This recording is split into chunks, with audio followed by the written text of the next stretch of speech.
সেই থেকে যে বাচ্চাটাকে অ্যাক্সিডেন্ট হয়েছিল তুলে নিয়ে এসেছি দেখো। হ্যাঁ, গেটের কাছেই ওর শোয়ার ব্যবস্থা করে দিয়েছি। ও এখানেই শুয়ে থাকবে। এই যে এখানে এই যে কার্টুন দিয়েছি প্রথমে, এটা দিয়ে যাতে ভেজাটা না ওঠে, এইখানেই শোবে। আর এ তো মশা প্রচুর বাগানে, এই বারবার দিনের বেলাতেও এসেও এই ডিমের খোলা জ্বালাতে হয়।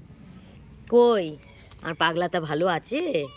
আর ভালো আছে সে, দেখি একটু হাতটা মেলাও, হাতটা মেলাও না, মুখ দেয় না।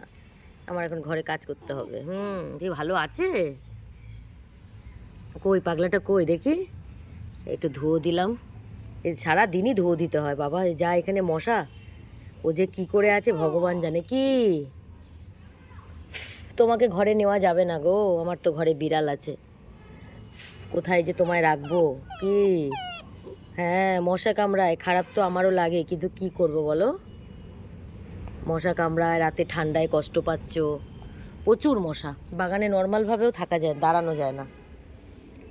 আর এই জায়গাটায় যে আমি এই বস্তাটা পেতে দিয়েছি, ওকে এনেও রাখিনি, ও নিজে থেকেই এই জায়গাটায় থাকে। দাঁড়াও, মশা গো,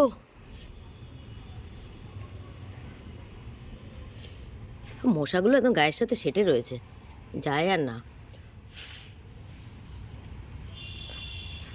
কালি, মশা তো কামড়াচ্ছে তোকে রে।